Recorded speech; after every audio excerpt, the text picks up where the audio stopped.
grâce, ô merveilleux amour. Sur mon cœur passe et repasse toujours, et comme un océan puissant dont les flots vont en se pressant, l'amour de Jésus m'inonde.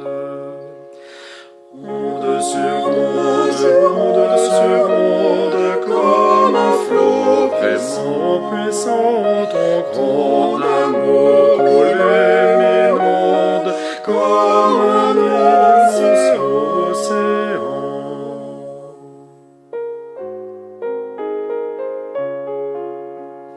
Sang du calvaire, versé pour mes forfaits, flot de lumière, parfaite et céleste paix, la puissante grâce de Dieu, comme un fleuve délicieux, coule aujourd'hui dans mon âme. Onde sur onde,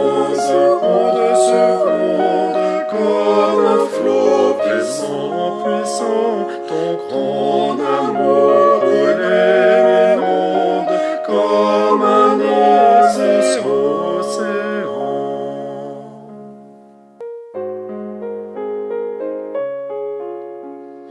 Quand l'enfer gronde, cherchant à m'ébranler, ta grâce abonde, je marche sans plus trembler.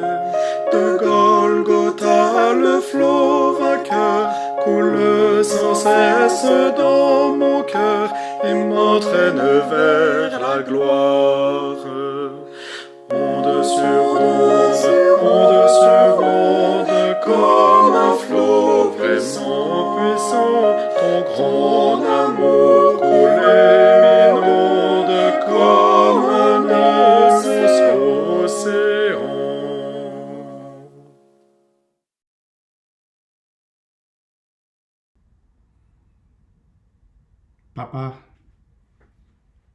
Papa, merci. Papa, béni soit ton nom. Papa, béni soit ton nom, élevé soit ton nom, Père. Béni soit ton nom, que ton nom est magnifique sur toute la terre. Que ton nom est grand, que ton nom est merveilleux, que ton nom est extraordinaire.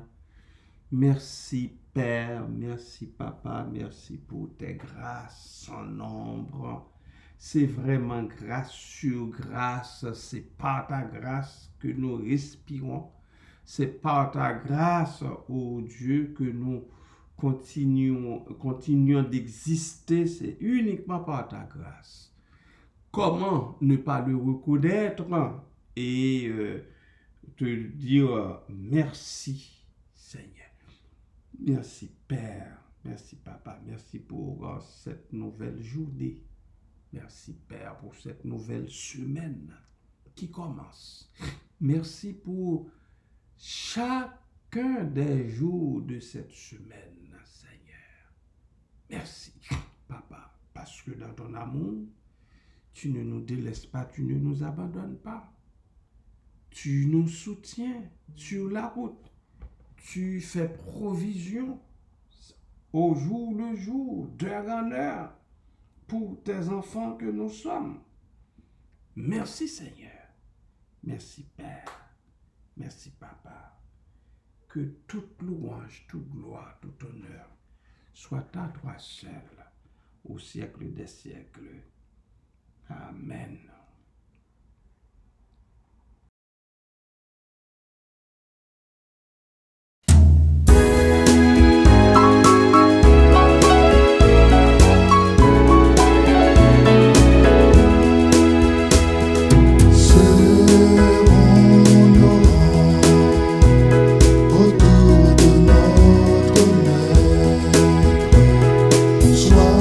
Soyons unis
Bien-aimés de Dieu, bonjour, que sa paix, sa grâce soit avec vous tous, soit avec vous toutes.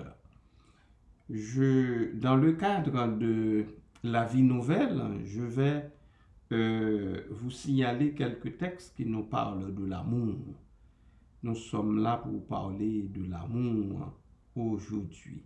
Actes des Apôtres, chapitre 2, verset 44. Actes des Apôtres, chapitre 2, verset 44. Nous avons ce texte dans lequel Luc nous dit « Tous ceux qui croyaient étaient dans le même lieu et ils avaient tout en commun. » C'est seulement par amour qu'ils pouvaient arriver à avoir un tel comportement. Tous ceux qui croyaient. Alors, vous voyez, ça passe encore par le croire, ça passe par la confiance, ça passe par la foi. Okay? Et si nous remontons depuis en haut, au verset 41, nous lisons ce qui suit, ceux qui acceptèrent sa parole furent baptisés. Il s'agit ici de la parole de Dieu par le truchement de l'apôtre Pierre. Et en ce jour-là, le nombre des disciples augmenta d'environ 3000 âmes. Ils persévéraient dans l'enseignement des apôtres, dans la communion fraternelle, dans la fraction du pain et dans la prière. La crainte s'emparait de chacun et il se faisait beaucoup de prodiges et de miracles par les apôtres. Tous ceux qui croyaient étaient dans le même lieu et ils avaient tout en commun. Lorsque il y a un texte où il est dit l'amour parfait bannit la crainte. Lorsque c'est l'amour qui prend le dessus, lorsque c'est l'amour pur, je veux dire, qui règne, eh bien, il n'y a pas de crainte, il n'y a pas de peur aucune. Tous, ils étaient dans le même lieu, lisons-nous, et ils avaient tout en commun. Voilà. Nous avons un autre texte, en Acte, cette fois-ci, chapitre 4, verset 32. La multitude de ceux qui avaient cru, encore le verbe croire, la multitude de ceux qui avaient cru n'était qu'un cœur et qu'une âme. Il n'y avait pas de parole équivoque. N'était qu'un cœur et qu'une âme. Nul ne disait que ses biens lui appartenaient en propre, mais tout était commun entre eux. Vous voyez, encore une fois, lorsque l'amour est là, eh bien, il n'est pas question de propriété privée. Vraiment, ça c'est ma part, ça c'est la sienne, ça c'est la vôtre. Non, nul ne disait que ses biens lui appartenaient en propre, mais tout était commun entre eux. Et nous dit l'apôtre, nous dit Actes des Apôtres, chapitre 4, verset 32. Actes des Apôtres, chapitre 16, verset 15. Nous faisons un saut jusqu'au chapitre 16, toujours le livre des Actes des Apôtres, chapitre 16, et au verset 15, je lis pour vous. Je commence avec le verset 14. L'une d'elles, nommée Lydie, il s'agit de ces femmes de Dieu, de ces servantes du Seigneur, marchande de pourpre de la ville de Thyatire, était une femme créée en Dieu et elle écoutait. Le Seigneur lui ouvrit le cœur pour qu'elle soit attentive à ce que disait Paul.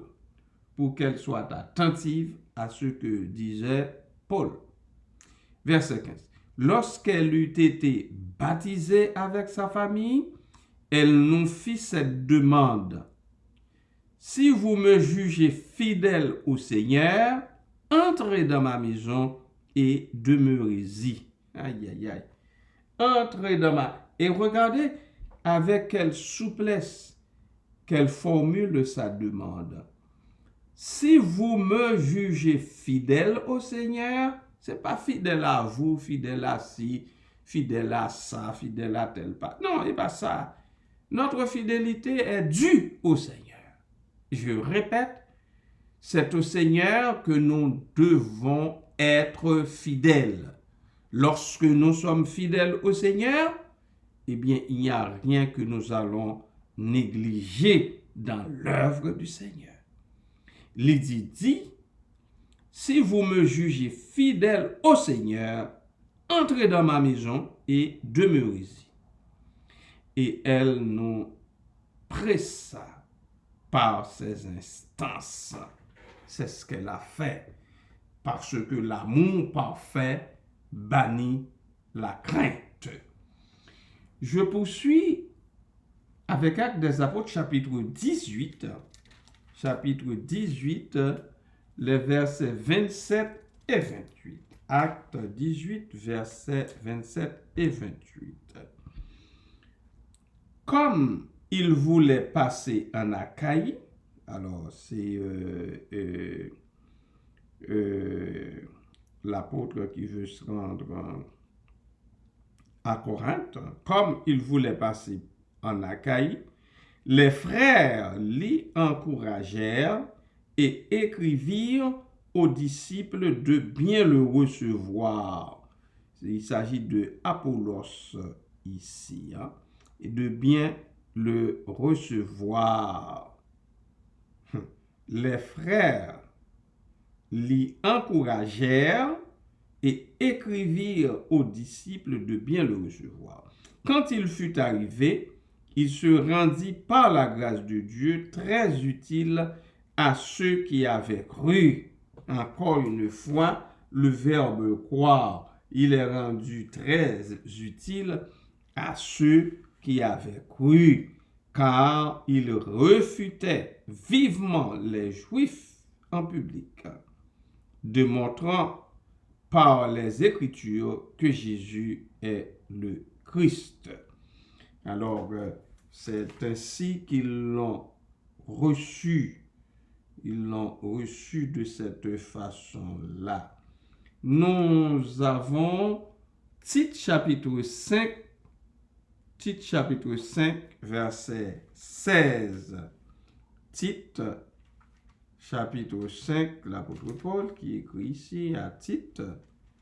Tite chapitre 5, verset 16. Tite chapitre, Timothée de préférence, chapitre 5. C'est pas titre, mais c'est plutôt Timothée, chapitre 5, parce que Tite ne comporte que 3 chapitres.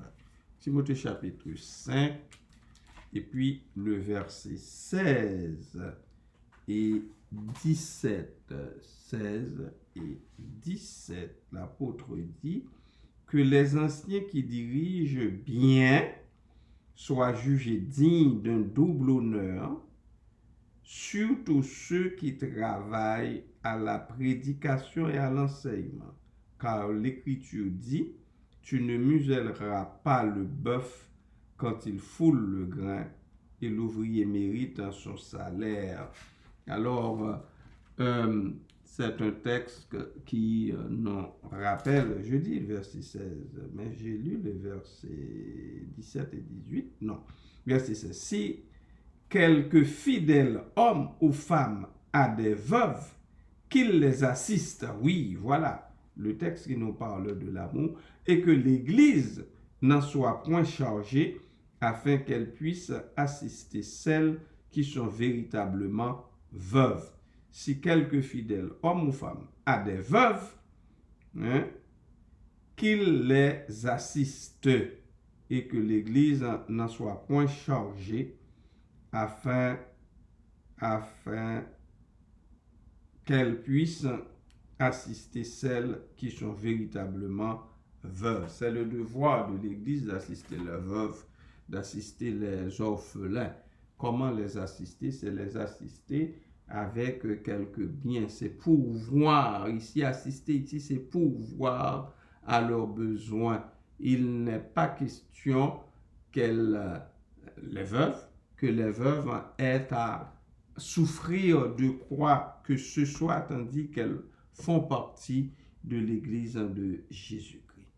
Alors, c'est ça, 1 Timothée chapitre 5, verset 16.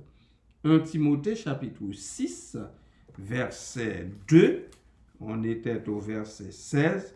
Maintenant, rendons-nous au chapitre 6, au verset 2. Et que ceux qui ont des fidèles pour maîtres ne les méprisent pas sous prétexte qu'ils sont frères, mais qu'ils les servent d'autant mieux que ce sont des fidèles et des bien-aimés qui s'attachent à leur faire du bien. Enseigne ces choses et recommande-les. Le conseil ou bien même la recommandation que l'apôtre a fait à Timothée, son jeune prédicateur, à Timothée, dont il dit son enfant légitime. Alors, c'est de cette façon-là que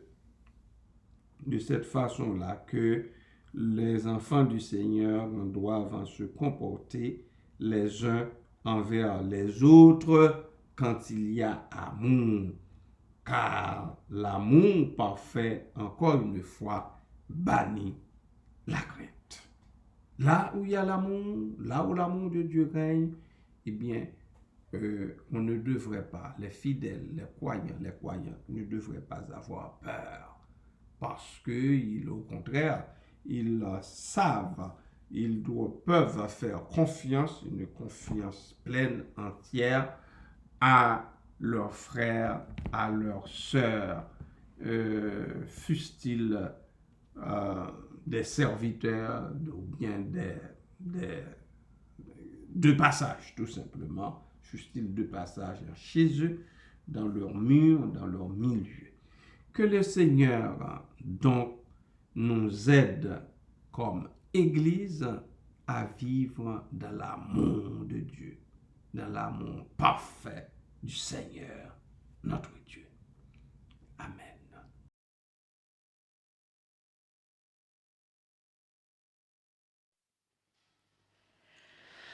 Béni soit le lien qui nous unit en Christ, le saint amour, l'amour divin que verse en nous l'Esprit.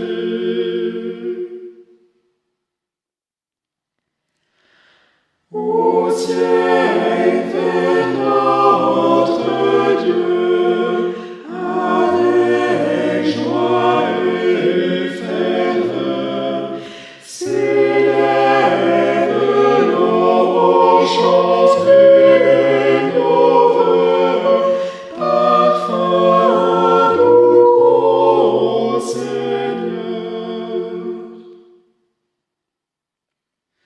Nous mettons en commun nos fardeaux, nos labeurs. Ô Jésus, nous ne sommes qu'un dans la joie et les pleurs. Si nous devons bientôt quitter ces lieux bénis, nous nous retrouverons là-haut pour toujours réunis.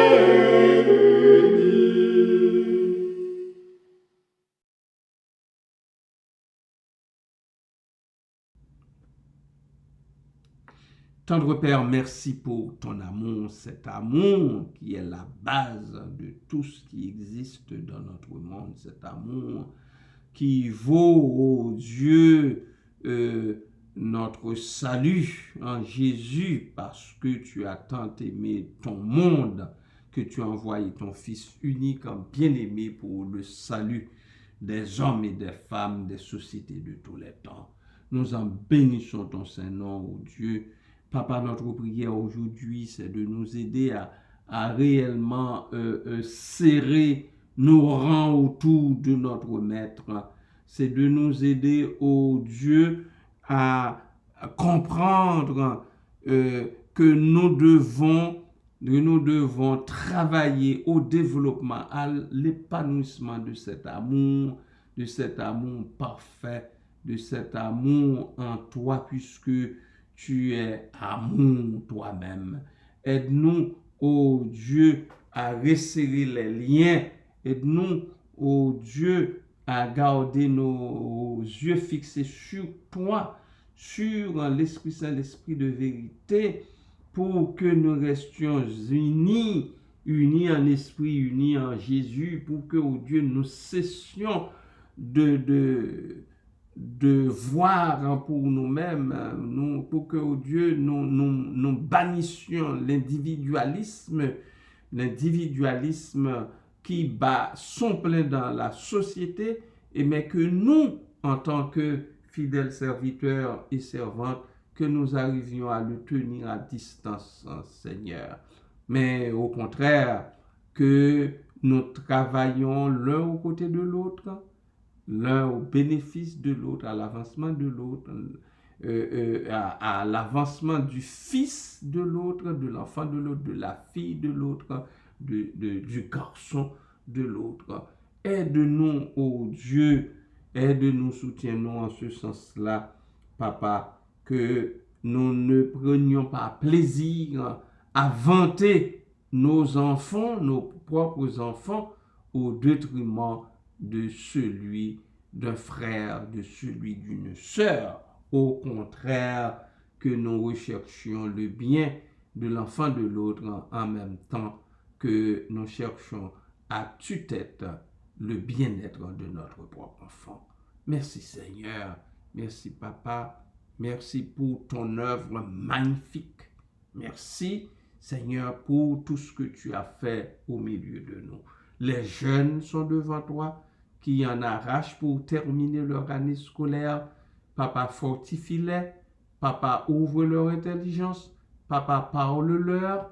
Papa, fais qu'ils sachent qu'ils ne sont pas tout seuls, qu'ils peuvent compter sur toi, mais qu'ils fassent ce que leurs professeurs, leurs enseignants, leurs enseignantes leur demandent de faire, mais qu'ils gardent leurs yeux fixés sur toi pour passer au travers de toutes leurs difficultés.